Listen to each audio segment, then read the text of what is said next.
देखिए हमारा चैप्टर चल रहा था पेट्रोलियम, है ना, कोयला एवं पेट्रोलियम, जिसमें पेट्रोलियम के बारे में पढ़ रहे थे। पेट्रोलियम कैसा है, एक गंध गाढ़ा गंधयुक्त पदार्थ है जो कैसा होता है, काले भूरे रंग का होता है, चिपचिपा होता है, यही पढ़ रहे थे।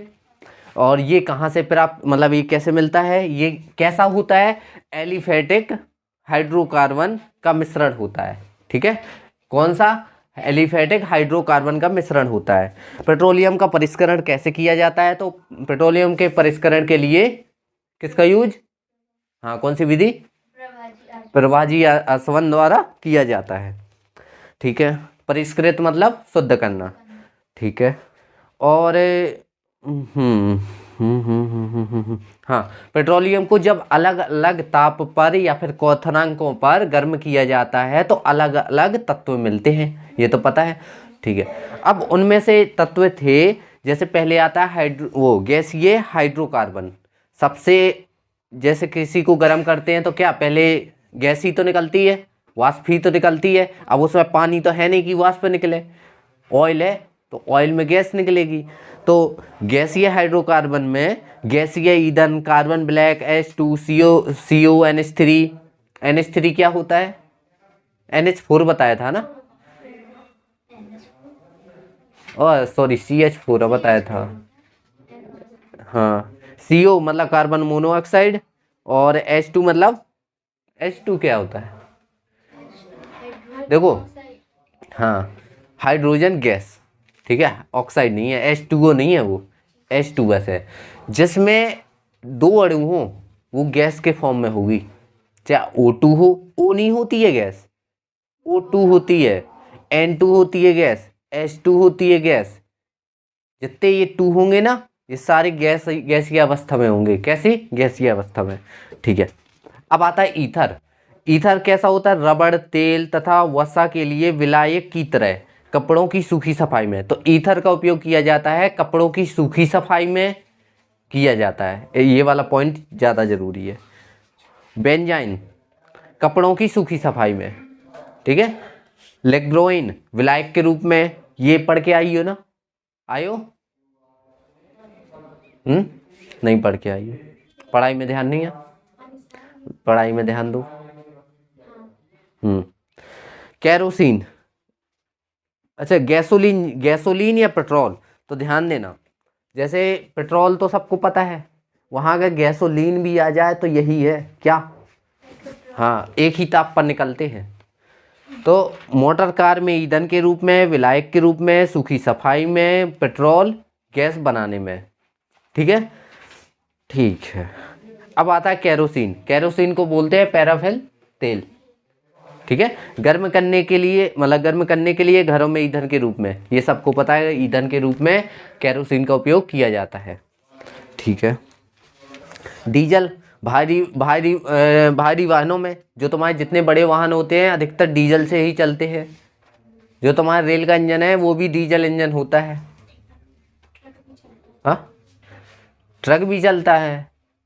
अब जैसे पहले कार आती थी वो डीजल कार होती थी, अब तो पेट्रोल कार होती है। डीजल कार और पेट्रोल कार में क्या होता है, जो तुम्हारी डीजल कार होगी ना, वो हल्का शोर करेगी चालू होने में, उसको चालू कर दो, खड़ी कर दो, शोर आवाज़ आएगी।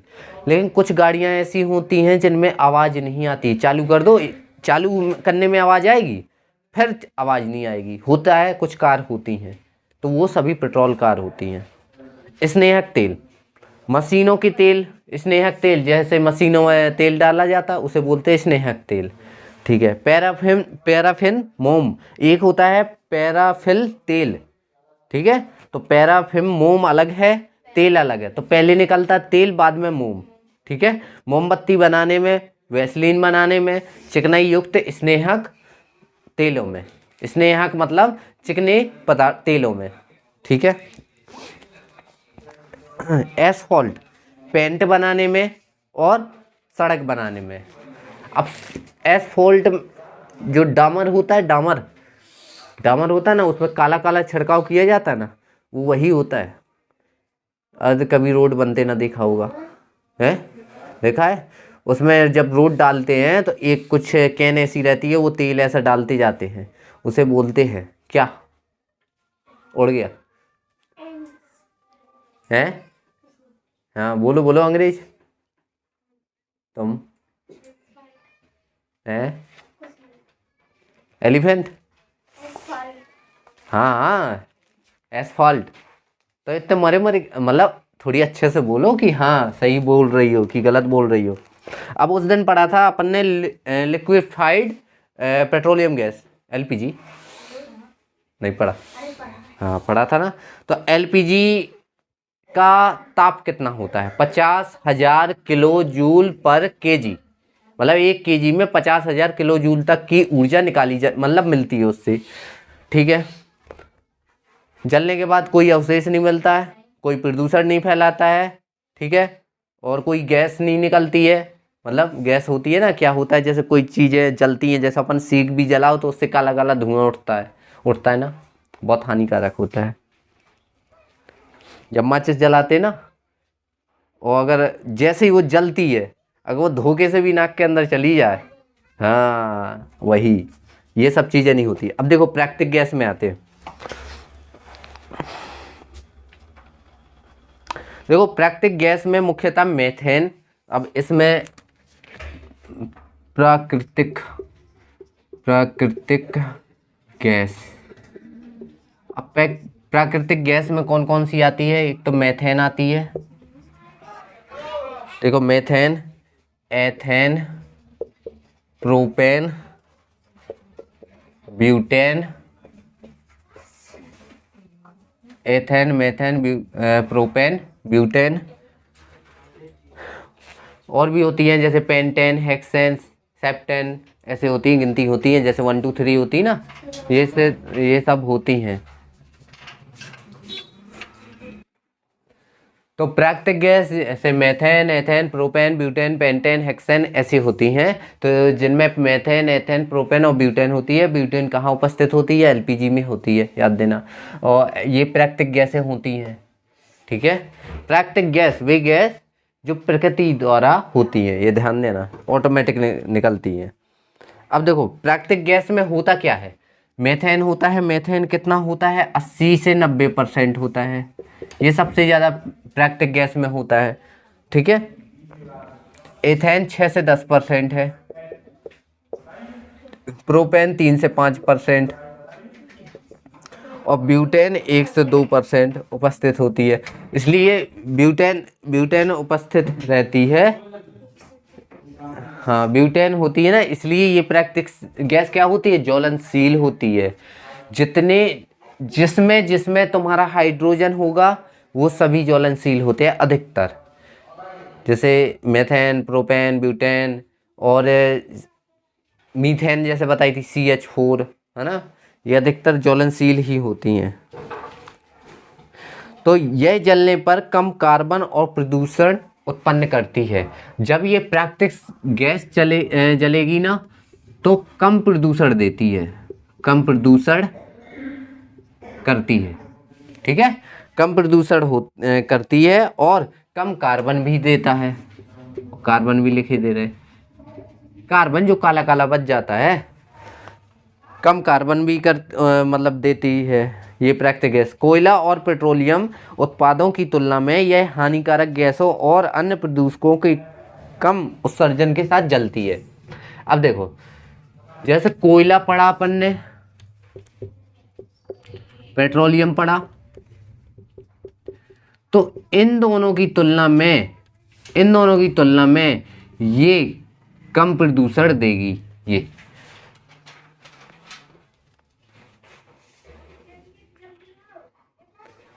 कोयला जलाएंगे ज़्यादा प्रदूषण, पेट्रोलियम से तो पेट्रोलियम से जो जो निकलता है, जैसे तुम्हारा पेट्रोल डीजल जो भी निकला वो प्रदूषण देगी, लेकिन प्राकृतिक गैस इनसे कम देगी प्रदूषण। ठीक है। अब कम प्रदूषण देगी क्यों? जैसे तुम्हारा एलपीजी होता है, एलपीजी कम प्रदूषण देता है ना, ये सब प्राकृतिक गैस में ही आएगी, है ना। तुम्हारा सीएनजी हो गया, है ना, जो जिससे कार दिल्ली में चलती है, जैसे सीएनजी वाली गाड़ियाँ चलती है ना, हाँ ग्रीन कलर की, है ना, है ना, है ना, चलती है ना ग्रीन ग्रीन, वहाँ ऑटो भी ग्रीन ग्रीन, हाँ चलती है ना। हाँ यह पेट्रोकेमिकल उद्योगों को संचालित करने के लिए ऊर्जा प्रदान करती है। तो पेट्रोकेमिकल उद्योग होते हैं नमस्ते। जब क्लास चलाया करो भैया नमस्ते कम ऐसे कर लिया करो इशारे से। हाँ, पेट्रोकेमिकल उद्योग होते हैं, पेट्रोकेमिकल उद्योग। तो ये उन उद्योगों में किसका यूज किया जाता है? प्राकृतिक गैस का। ठीक है। इसके अतिरिक्त यह खाना पकाने, ऑटोमोबाइल के लिए ईंधन के रूप में प्रयुक्त की जाती है। उर्वरक उद्योग प्राकृतिक गैस के प्रमुख प्रयुक्ता हैं। चलो ठीक है, गाड़ियों में इनका संपीड़न प्राकृतिक गैस। अब देखो, जो ये प्राकृतिक गैस होती है ना, उसी को हम CNG, सुना है ना? सुना है? नहीं सुना? CNG के रूप में करते हैं। मतलब किसका? संपीड़ित करके, संपीड़ित प्राकृतिक गैस को संपीड़ित करके CNG के रूप में प्रयोग करते हैं।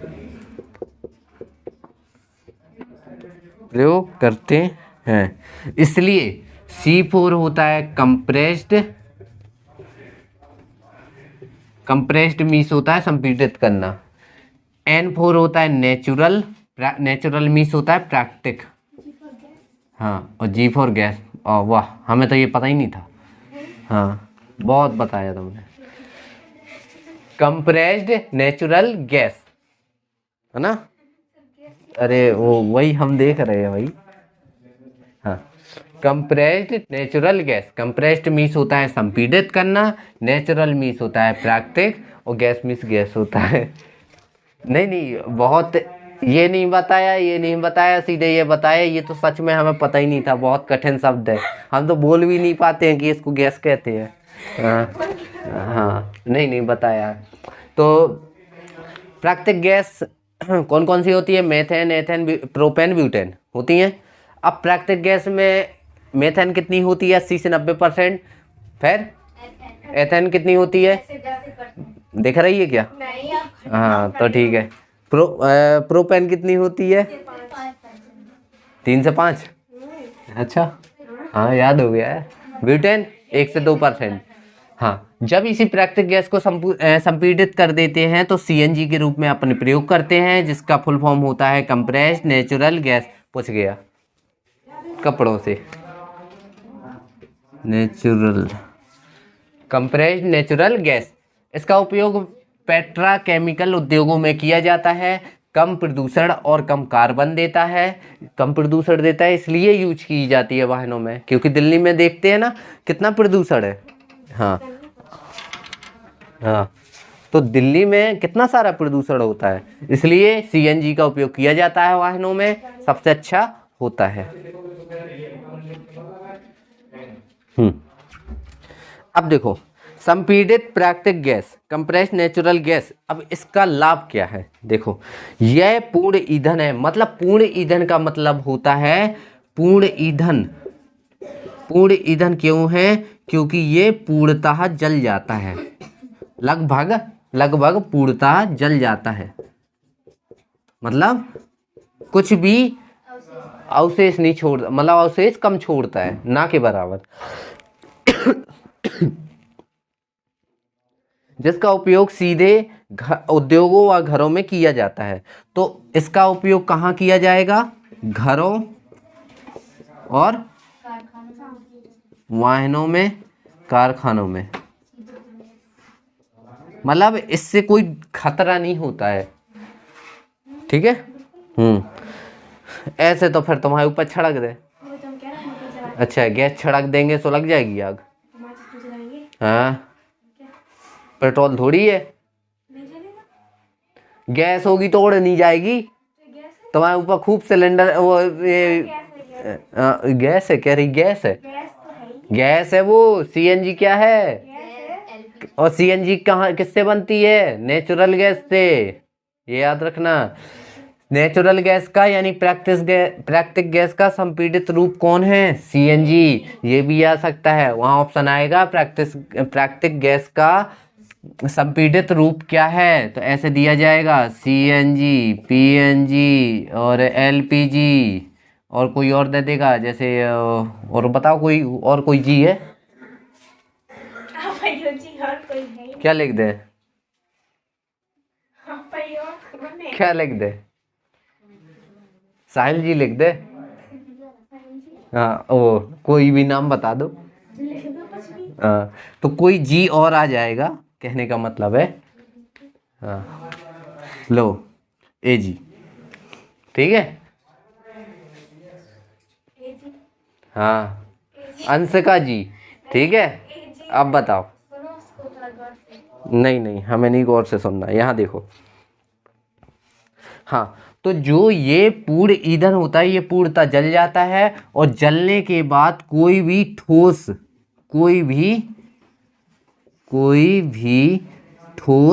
अवशेष, अरे क्या लिख रहे हैं यार, ठोस अवशेष नहीं छोड़ता है। तो जलने के बाद जो तुम्हारी सीएनजी होगी वो कुछ भी ठोस रूप में कुछ नहीं छोड़ेगी। यह उच्च मात्रा में ऊष्मा उत्पन्न करता है। यह पाइपों के द्वारा घरों एवं उद्योगों में पहुंचाया जाता है। सीएनजी पेट्रोल व डीजल का अच्छा विकल्प है। कुछ नहीं। सिलेंडर भरने में किया जाता है। कुछ नहीं, मतलब ये ऐसी चीज़ है जो आना ही नहीं है ना, इसलिए हम कुछ नहीं कह रहे हैं। अब क्या, सीएनजी का उपयोग घरों में किया जाता है, तो सबको पता है गैस का उपयोग, गैस है वहाँ किया जाता है, ऐसा नहीं है। तुम सोचोगे घर में एलपीजी का, सीएनजी का यूज किया जाता है। शहरों में जैसे ये पानी की पाइपलाइन डली होती ना, गैस की पाइपलाइन डली होती है, सुना है? ऊपर हो या नीचे हो, हमें उससे मतलब ही डली रहती है। वहाँ सिलेंडर की बजाय जैसे पानी आता ना घरों में, ऐसे ही वहाँ गैस आती है, कनेक्शन होते हैं गैस के।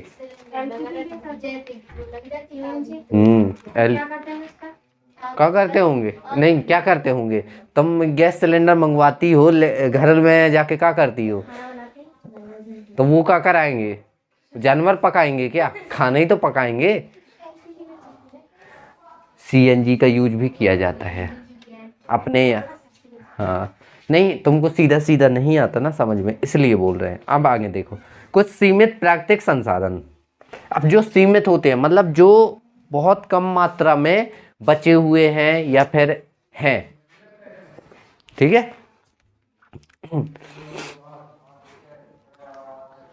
देखो सीमित अगर बात कहें तो कोयला भी है, पेट्रोलियम भी है, प्राकृतिक गैस भी है। ये सब लिमिटेड हैं, एक ना एक दिन ख़त्म हो जाएंगी, ठीक है।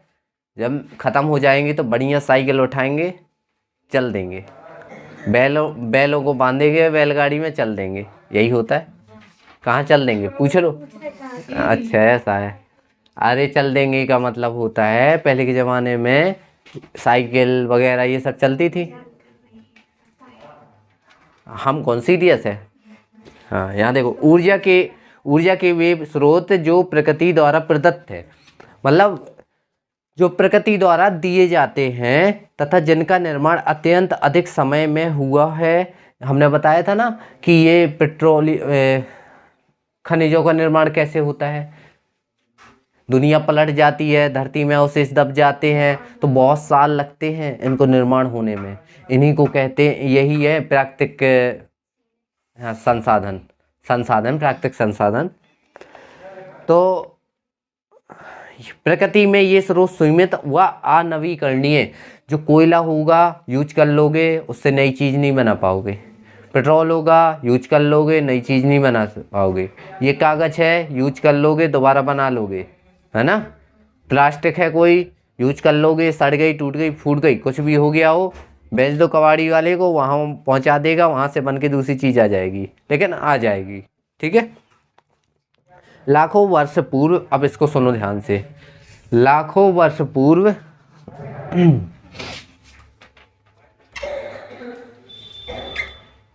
पता नहीं, यहाँ देखो, लाखों वर्ष पूर्व पृथ्वी की सतह के अंदर दबे पेड़ पौधे तथा जीव जंतु, तो जब दुनिया पलटती है तो पेड़ पौधे भी धरती में चले जाएंगे, जीव जंतु भी चले जाएंगे, जो उच्च ताप तथा दाब के कारण। धरती के अंदर भी दाब और ताप होता है, सुना होगा धरती में लावा होता है। कुछ नहीं पता तो क्रोड पता है भूपर्पटी, प्रवार, क्रोड, है ना। तो जो लावा होता है धरती के अंदर वो उच्च ताप उत्पन्न करेगा, और दाब होता है बहुत प्रकार की गैसें निकलती हैं, जमीन से निकलती है ना। नहीं पता तो ये गैस वहीं से निकलती है, ये प्राकृतिक गैस वगैरह, ये सब हवा में नहीं होती है कि वो उड़ रही है कैच कर लो आ जाएगी, हाँ ऐसा नहीं होता है। जो उच्च ताप तथा दाब के कारण सतह के अंदर जीवाश्म ईंधन के रूप में परिवर्तित हो गए जीवाश्म कहलाते हैं। तो जीवाश्म ईंधन बनते कैसे हैं, पहली चीज तो ये आई। तो तुम्हारा जीवाश्म ईंधन हुआ, जो जीवाश्म ईंधन वो बनते हैं किससे, जीव जंतु, पेड़ पौधे के दबने से कैसे बनते हैं, उच्च ताप व दाब के कारण बनते हैं। कौन, जीवाश्म ईंधन। तो जीवाश्म ईंधन कैसे बनते हैं, जीव जंतु पेड़ पौधे जब जमीन के अंदर दब जाते हैं, वो भी कब तक, ऐसा नहीं 100-150 साल में बन गए कि आज हम तुम्हें गाड़ दें और 150 साल बाद निकाल लें, हाँ बता रहे हैं, लाखों वर्ष दबे रहते हैं। काव्य कहानी चल रही है, तुम्हारा काम हो गया, रोमन हो गई, मल्टीप्लाई हो गए सही में, एक बार चेक करो सही है कि नहीं, मल्टीप्लाई।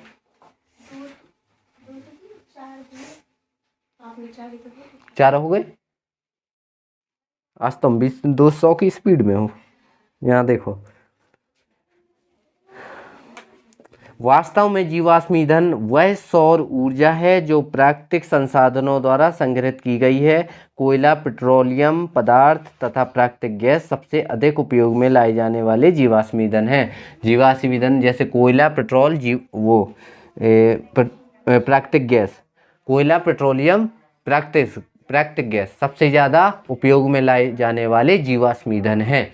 तो जीवाश्म ईंधन कौन कौन से, अगर कोई कहे तो कोयला, पेट्रोलियम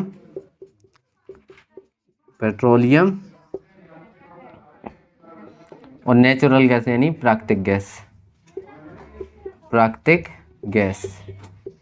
क्या है ये सब जीवाश्म ईंधन, ठीक है। अब देखो, प्रकृति में इनकी मात्रा सीमित है, जिनके लिए संकट उत्पन्न होने वाला है तो बिल्कुल है, क्योंकि यूज करते जाएंगे तो चाहे हमारे पास अनगिनत खजाना हो, लगातार यूज करेंगे, अगर हम उसमें कुछ सुधार नहीं करेंगे तो एक ना एक दिन वो खजाना भी खत्म हो जाएगा ना। हम तुम्हें चाहे जितने रुपए दे दें, चाहे जितने, तुम यूज कर लोगे, तुम्हारे बच्चे के बच्चे के, मतलब बता रहे, पीढ़ी दर पीढ़ी यूज करते जाओ तो 8-10 पीढ़ी में खत्म ही हो जाएगा। हमारे पास है ही नहीं पहली बात, अगर हमारे पास होता तो हम पढ़ाते। यहाँ देखो, देना हो तो तुम्हारी लोगों से ले लेंगे, कोई दिक्कत नहीं। हाँ तुम भी कह दो हम क्यों पढ़ रहे होते। नौकरी के लिए बढ़िया राजाशाही रहते है ना। तो जो भविष्य में संकट उत्पन्न करने वाला है, अर्थात भविष्य में ये जीवाश्म ईंधन खत्म हो जाएंगे। जीवाश्म ईंधन के जलने पर वायु प्रदूषण तथा भूमंडलीय ताप में वृद्धि हो रही है। ये तो तुम्हें पता है। भूमंडलीय ताप को इंग्लिश में क्या कहते हैं, पढ़ा है ये तुमने, भूमंडलीय ताप।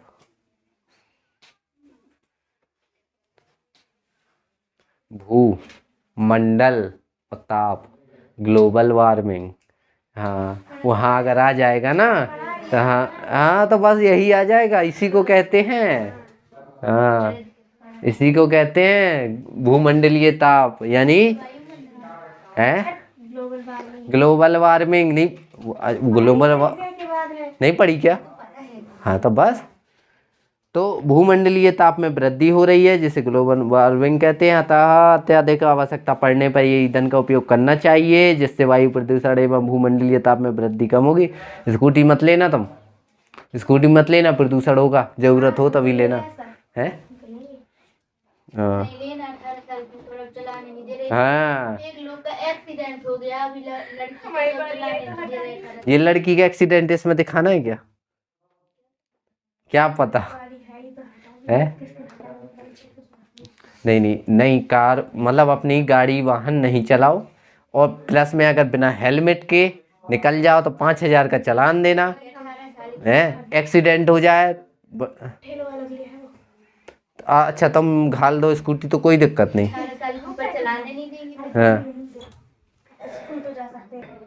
देखिए, अब जैसे ये सब चीज़ें हैं तो इनको बचाना कैसे है। अब ये तुम्हारा जीवाश्म ईंधन है, ख़त्म हो रहे हैं धीरे धीरे। पेट्रोलियम हो गया, नेचुरल गैस हो गई, कोयला हो गया, ये सब धीरे धीरे ख़त्म हो रही ना। हाँ, तो ये सब बचाना कैसे है? कुछ समान उपायों द्वारा हम कोयले तथा पेट्रोलियम के दहन को कम कर सकते हैं। कैसे? आवश्यकता ना होने पर ट्यूबलाइट, बल्ब, पंखे, टेलीविज़न तथा दूसरे विद्युत उपकरणों को बंद कर देना चाहिए। अब पंखा फालतू में चला लेते हो तुम लोग, कल चलाया था।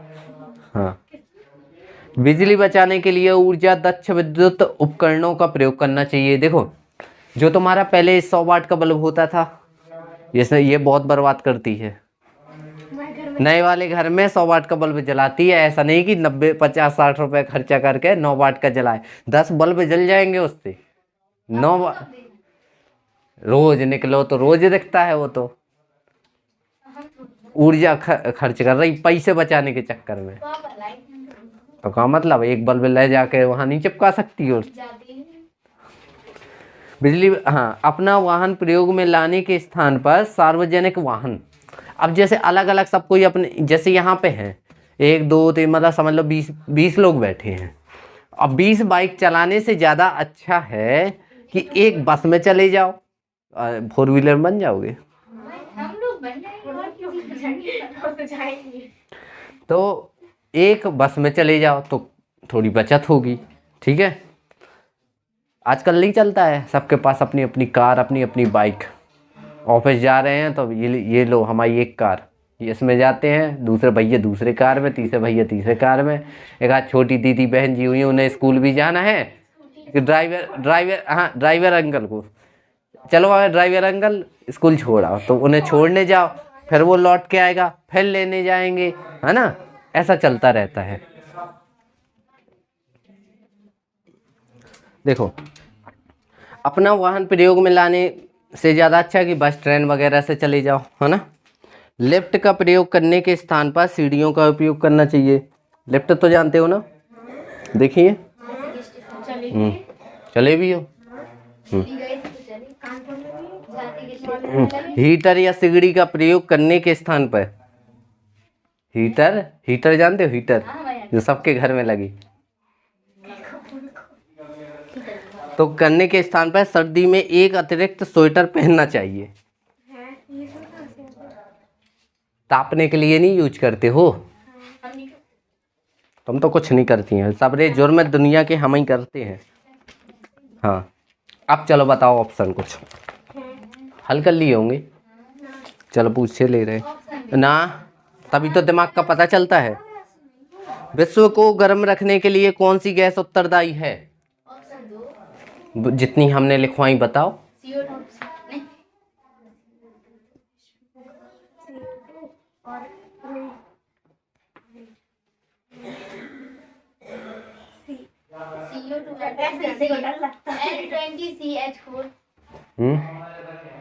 N20CH4, वो सारी गैसें आएंगी ना। अब ऑप्शन में जौन सी हो, जैसे इसके ऑप्शन में CO2 है, अब तुम्हें तो तीनों पता है ना, वहां ना आया CO2, H20 आ गया। हाँ, अब लगा दोगे N20, सॉरी H20 क्या आया, ठीक है। कार्बनिक यौगिकों के अपूर्ण दहन से बना पदार्थ, तो ये चीज़ हमने बताई नहीं है लेकिन बताए दे रहे हैं। जो तुम्हारा कार्बन मोनोऑक्साइड होता है ना, वो अपूर्ण दहन के कारण ही बनता है। CO ठीक है। हड्डियों के भंजक आसवन से मिलता है अस्थि चारकोल। चारकोल तो सुना होगा, फेस मास्क आता है, उतना तो पता है ना, काला काला। हाँ, तो प्लास्टिक में कार्बन होता है, पेट्रोलियम में कार्बन होता है, लकड़ी में भी कार्बन होता है। लकड़ी में का? जलाओ भला, काला काला ना मिले। हाँ, तो उसी से तो कोयला बनता है। हाँ तो बस कोयला उससे बनता है, लकड़ियों से। और क्या लकड़ी को जलाते तब तो मिलता है।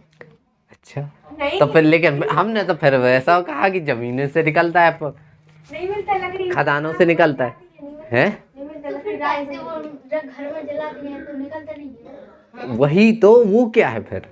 तो उसमें कोयला होगा ना उस लकड़ी में। लकड़ी को जलाते तो काला काला नहीं मिलता है इसमें? हाँ, इसी को उसके अंदर होता होगा। पड़ा हुआ। कोयला जो खदानों से निकलता है वो कोयला होता है। तो फिर वो क्या है? ये तुम्हारी राखी का एक हिस्सा आएगा, राख राख।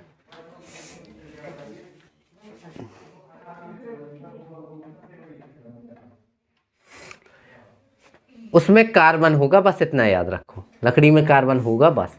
दिमाग खराब नहीं करना, वहां नहीं लिख देना कि चूल्हे में है। लिखिएगा। हाँ बताया है। निम्नलिखित में से कोयले के किस रूप में कार्बन की प्रतिशतता सबसे कम होती है? तो ऐसा कौन सा कोयला है जिसमें कार्बन सबसे कम पाया जाता है? 60%, है ना। और सबसे ज्यादा, एंथ्रासाइट। और सब ऐसा कौन सा कोयला है जो दुनिया में कम पाया जाता है?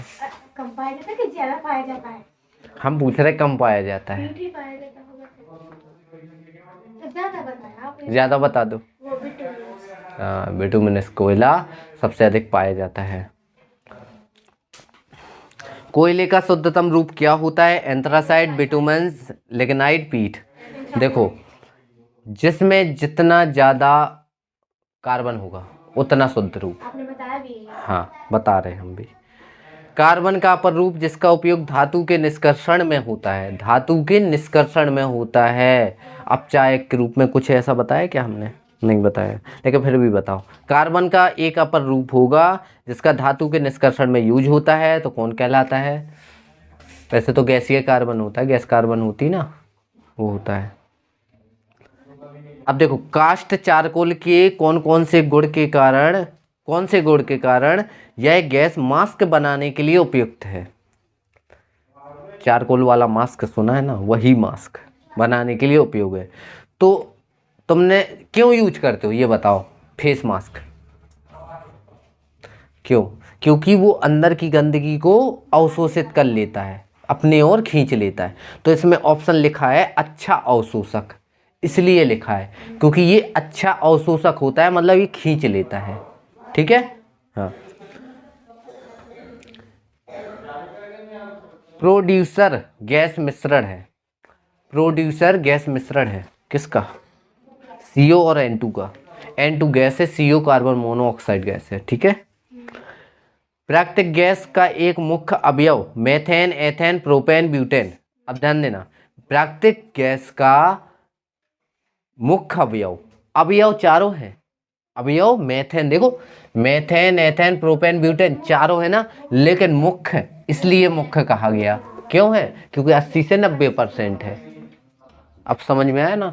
अगर वो कहे कि और कोई दे दे, उनमें ब्यूटेन आ जाए या प्रोपेन आ जाए या एथेन आ जाए या मेथेन आ जाए, तो इन चारों में से हो जाएगा। क्योंकि वहां अगर पेपर में आ गया, अब उसमें ये वाला अगर आ जाए कि मुख्य अवयव, तुम सोचोगे मेथेन भी सर ने पढ़ा है, एथेन भी पढ़ा है, प्रोपेन भी, ये मुख्य कैसे होता है? इसके दिमाग में जरूर चलेगा ऐसा क्वेश्चन। इसके में ज्यादा चलता है ऐसा क्वेश्चन। जब हमने पूछा होगा तो तुम सोचोगे ये सर ने तो चारों पढ़ा है, कौन सा है? आया था? हाँ, नहीं आया? हाँ, ये होता है, कॉमन सेंस लगाना जरूरी होती है। उसने कहा मुख्य अवयव, मुख्य मतलब जो सबसे ज्यादा पाया जाएगा। ठीक है। जीवाश्म ईंधन निम्न में से किसका मिश्रण है? देखो, कोयला और लकड़ी का कोई मिश्रण नहीं है। जीवाश्म ईंधन होता है क्या? लकड़ी से बनता है क्या? कोयला और पेट्रोलियम होता है। कोलतार और चारकोल, तो चारकोल भी बनाया जाता है, कोलतार भी बनाया जाता है, तो ये तो पेट्रोलियम के ही हो। हाँ। LPG और कोक, LPG भी बनाई जाती है, मतलब निकाल भट्टी में डाल के बनाई जाती है, कोक भी बनाया जाता है। लेकिन जो कोयला और पेट्रोलियम ये नेचुरल होते हैं, है ना। ठीक है, निम्नलिखित में से कौन पेट्रोलियम तेल का घटक नहीं है? पेट्रोलियम का डीजल, सीएनजी, केरोसिन, पैराफिन मोम। अब देखो पैराफिन मोम पढ़ाया हमने कि पेट्रोलियम से मिलता है, केरोसिन मिलता है, डीजल मिलता है, लेकिन सीएनजी एक नेचुरल गैस है। अगर क्वेश्चन आ जाए कि निम्नलिखित में से कौन सी प्राकृतिक गैस नहीं है, सीएनजी, पीएनजी, यही वाला 3 ऑप्शन आ गए। एक में दे दिया जाए तुम्हारा कोयला या पेट्रोलियम लिख दे तो पेट्रोलियम होगा, है ना, नहीं है ना नेचुरल गैस में। ठीक है, नेचुरल गैस का फुल फॉर्म, वो सीएनजी का फुल फॉर्म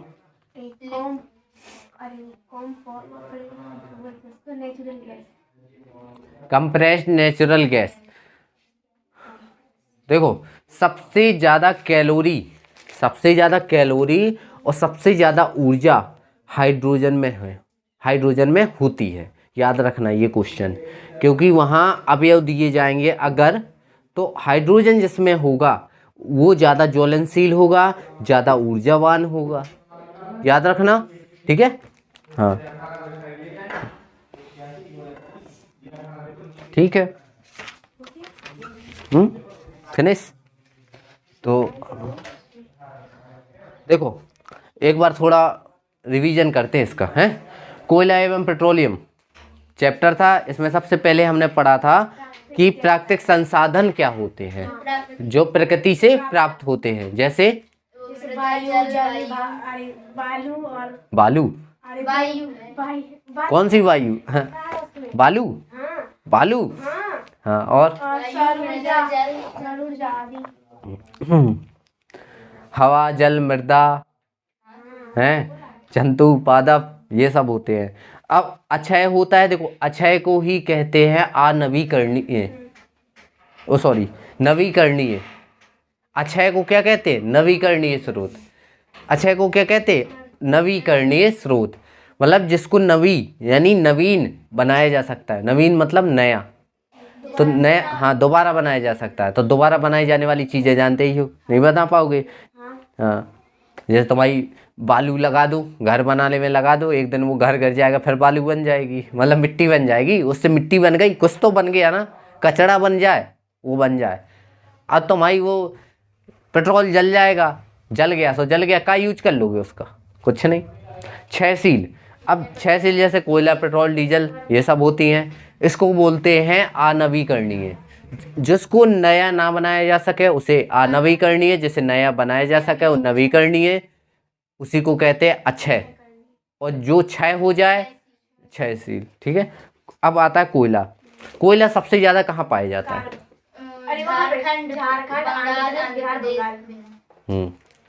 कार्बन। कोयला में सबसे ज्यादा क्या पाया जाता है? कौन सा तत्व पाया जाता है? तो कार्बन। ठीक है, ये कहाँ से प्राप्त किया जाता है? खानों से। ठीक है, और सब कार्बन, कोयला मतलब कार्बन का सबसे अशुद्ध रूप कोयला 4 प्रकार का होता है। एंथ्रासाइट, बिटुमिनस सबसे ज्यादा पाया जाता है ना। और कार्बन होता है, तो कार्बन, हमने ये थोड़ा कहा कि कार्बन ज्यादा पाया जाता है। बिटुमिनस सबसे ज्यादा पाया जाता है, मतलब सबसे ज्यादा पाए जाने वाला कोयला है, जिसमें 78 से 83% कार्बन होता है। तो सबसे कम कार्बन किस में होता है और सबसे ज्यादा किस में होता है? एंथ्रासाइड में। ठीक है, कोयले के उत्पाद में आते हैं, तो कोयले के होते हैं जैसे कोलतार और कोयला गैस। ठीक है, कोक जो होता है इसमें 80 से 95% तक कार्बन होता है। ठीक है, यह धुआं रहित होता है ना। ठीक है, ये अपचायक का वर्क काम करते हैं। किसके अपचायक का? लोहा और, हाँ, आयरन और जिंक का। हाँ, ये किससे प्राप्त किया जाता है? भंजक आसवन, प्रभंजक नहीं, वो प्रभाजी है, प्रभंजक जोड़ रहे हो। देखो प्रभाजी अलग है, और भंजक अलग है, ये याद कर लेना। वहाँ पर भंजन आ जाए तो लगा नहीं देना, आ भी सकता है जैसा तुमने कहा है, पेपर का भरोसा नहीं है क्योंकि यह धूम्र। हाँ ठीक है। अब कोल तार की बात में आते हैं तो ये कैसा होता है, काला गाढ़ा होता है, 200 पदार्थों से मिलकर बनता है, ठीक है। औषधि और रंग बनाने में काम में आता है, ठीक है। कोल तार का उपयोग किसके रूप में किया जाता है, कीटनाशक के रूप में किया जाता है, जिसमें किसमें बेंजीन होती है, नेप्थलीन की गोलियां होती हैं, है ना। और क्या होता है, हाँ एल्थीन होता है और एंथ्रासीन होता है, हाँ ठीक है। अब कोयला गैस के बारे में आते हैं तो इसमें कोयला गैस में क्या क्या होता है, कोयला गैस काला द्रव होता है और गैस द्रव कैसे बन गई, मीथेन होता है हाँ और मेथेन हाइड्रोजन कार्बन मोनोऑक्साइड, 3 चीजें होती हैं। कार्बन मोनोऑक्साइड सबसे कम पाई जाती है, ना के बराबर, कुछ मात्रा में, ठीक है। अब कोयला के उपयोग में देखते हैं तो कोयला गैस के उपयोग जानते ही हो, ऊष्मा उत्पन्न करने में, ठीक है, प्रकाश उत्पन्न करने में, ये भी लिखवाया हमने। अब पेट्रोलियम की बात आए तो पेट्रोलियम का रिवीजन हो ही चुका है वैसे, बाकी और करना हो तो कर लेते हैं। क्या क्या पता है तुम्हें पेट्रोलियम के बारे में, बताओ। पेट्रोलियम गैस पृथ्वी के अंदर से पानी से निकाला जाता है। ठीक है, और बताएं, हाँ। इसे परिष्कृत किसके द्वारा किया जाता है, हाँ ठीक है। क्या क्या निकलता है इससे, जो तत्व थे याद किए, ये साइनिक वाले हाँ हाँ हाँ, नाम बस याद कर लेंगे। कुछ याद है कुछ भी, अरे यार लिग्नाइट, नाम बताइए। लिग्नाइट कहाँ से आ गया, पगलू ये साइन पीछे सन्नाम करते हैं। ऐसी हाइड्रोकार्बन गैसीय हाइड्रोकार्बन, ईथर हो गया, बेंजाइन हो गया, लेग्रोइन हो गया, गैरोसिन हो गया, गैसोलीन, पेट्रोल हो गया, केरोसिन हो गया। केरोसिन को और क्या बोलते हैं, पैराफिन तेल, और एक होता है पैराफिन मोम, ठीक है, ध्यान करना, पैराफिन तेल और पैराफिन मोम, ना और ला का अंतर है, ठीक है। वहां अगर ऑप्शन में आ जाए कि निम्नलिखित में से केरोसिन को कहा जाता है तो पैराफिन और पैराफिल में अंतर है, हाँ तो याद रखना। एस्फॉल्ट मिलता है जिसका उपयोग पेंट या सड़क बनाने में किया जाता है, ठीक है। बाकी सबका रिवीजन हो चुका है तो ये चैप्टर क्लोज है। कल पढ़ेंगे दहन ज्वाला ईंधन, ये कल बस के लिए है चैप्टर। हाँ बाय बाय, टेक केयर।